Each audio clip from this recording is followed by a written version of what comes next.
Olivia Newton-John spent decades proving that pop stardom and real grit could live in the same person.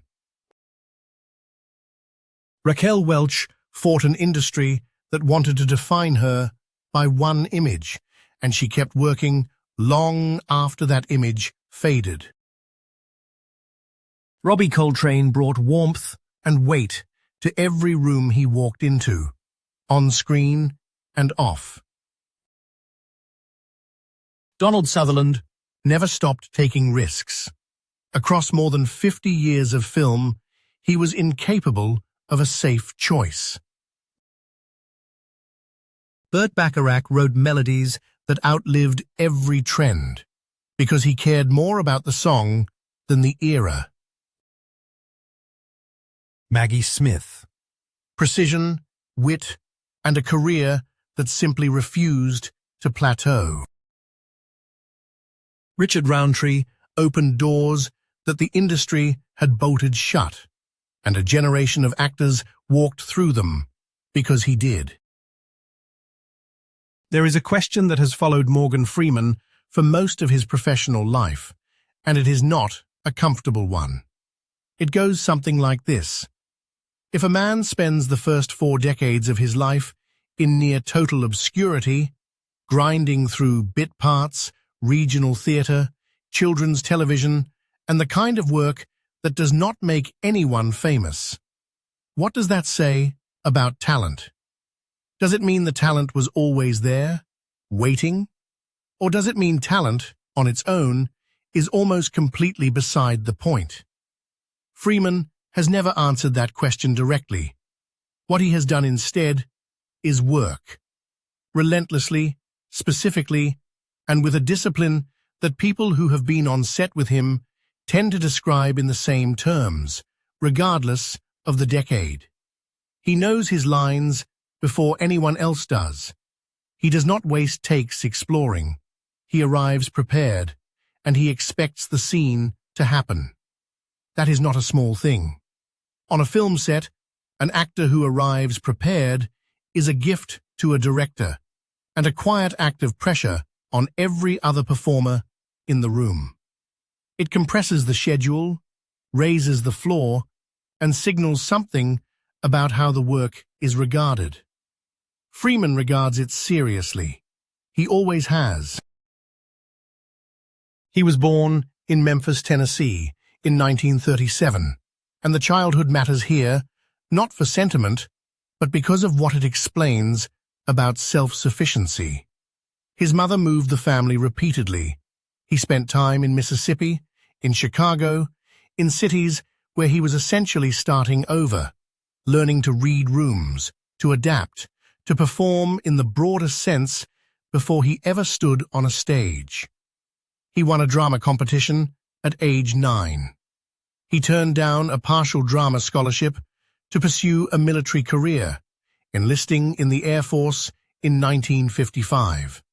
He trained as a radar mechanic and pursued fighter pilot qualification. He was turned down. He later described looking at the planes and realizing, with something close to clarity, that what he actually wanted was to act. The military, the machines, the institutional structure.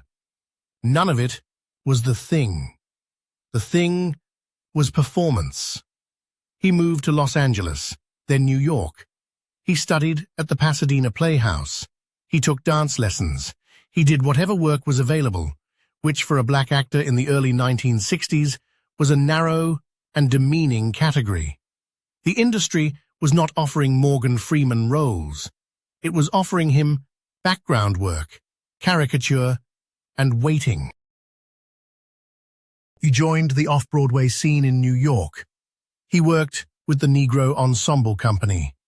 He did soap opera, As the World Turns, for several years.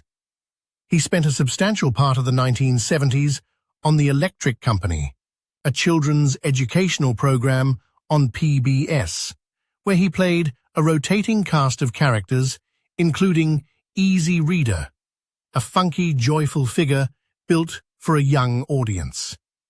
He was not embarrassed by this work. He has said in interviews that he took it seriously, that he learned from it, that performing for children is harder than most actors understand because children will not pretend to be interested if they are not. That is a craft observation, not a throwaway line. It tells you something about how Freeman processes experience, not as resume material, not as status, but as data about the actual demands of performance. Broadway eventually, Coriolanus, Julius Caesar, The Mighty Gents in 1978, which earned him a Theatre World Award and some of the first sustained critical attention of his career. He was in his early 40s. The timeline here is not inspirational shorthand. It is a fact with real weight. He was doing serious, recognized theatrical work at an age when many actors are already consolidating a film career or accepting that consolidation will not happen. The film career came, but it came slowly. Street Smart in 1987. He played a pimp named Fast Black, a performance of such controlled menace and unpredictability that it earned him his first Academy Award nomination. Directors noticed, audiences noticed. The nomination did not arrive with a flood of leading man offers. It arrived with more opportunities, and Freeman took them. Driving Miss Daisy, Glory, The Shawshank Redemption.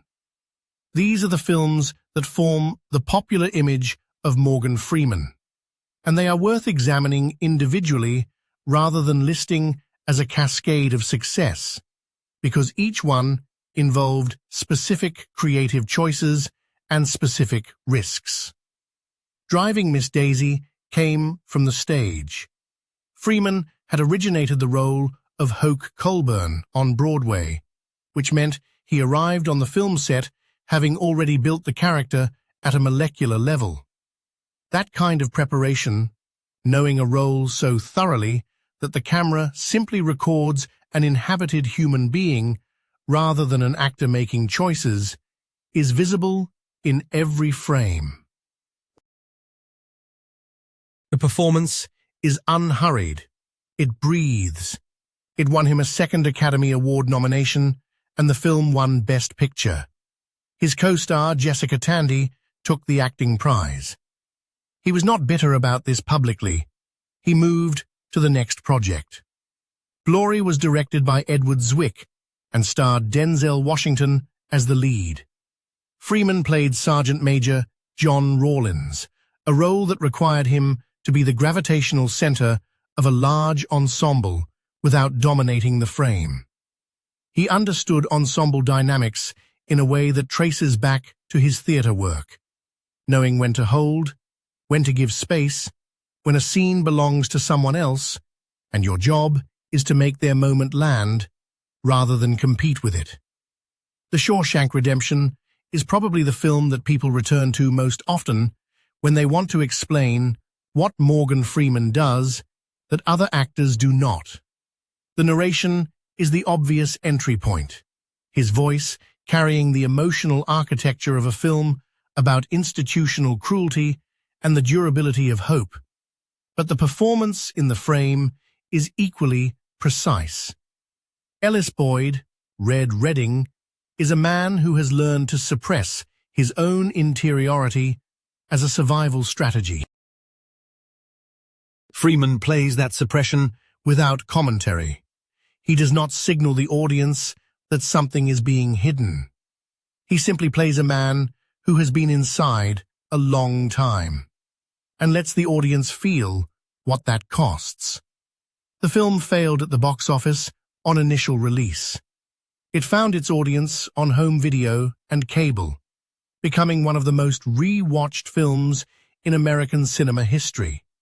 Freeman has noted, with characteristic practicality, that none of that was visible during production. They made the film they wanted to make. The reception was not something he controlled. Seven came next, with David Fincher directing and Brad Pitt co-starring. Freeman played Detective William Somerset, a methodical, literary man on the edge of retirement who finds himself dragged into an investigation that dismantles his composed worldview. The film is a procedural and a horror film and a meditation on moral exhaustion, and Freeman's performance is its spine. His chemistry with Pitt, the friction between Somerset's weary precision and Mills's reckless energy, is the engine that makes the film's finale land with the force it does.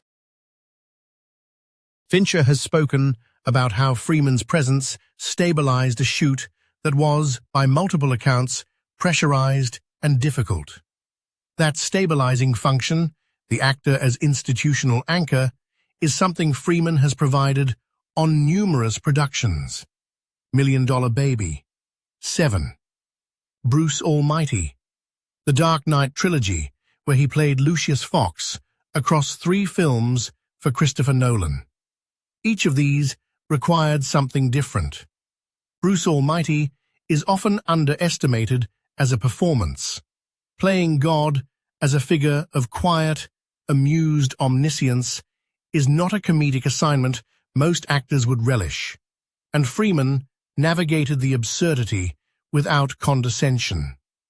The Dark Knight trilogy asked him for technical precision and institutional authority across a decade-long collaboration with Nolan, who prizes performers who can hold character across discontinuous filming schedules. The Academy Award for Best Supporting Actor arrived in 2005 for $1 Million Baby. He played Eddie "Scrap Iron" Dupreez, the narrator and conscience of Clint Eastwood's film about a boxing trainer and a young fighter. The film is harsh. It does not resolve into comfort. Freeman's narration, again the voice, again the architectural function, gives the audience a frame that is honest rather than consoling. He was 67 years old when he won. He had been nominated 4 times before that. The wait had been long enough that the win felt, to many observers, like an accounting finally being settled.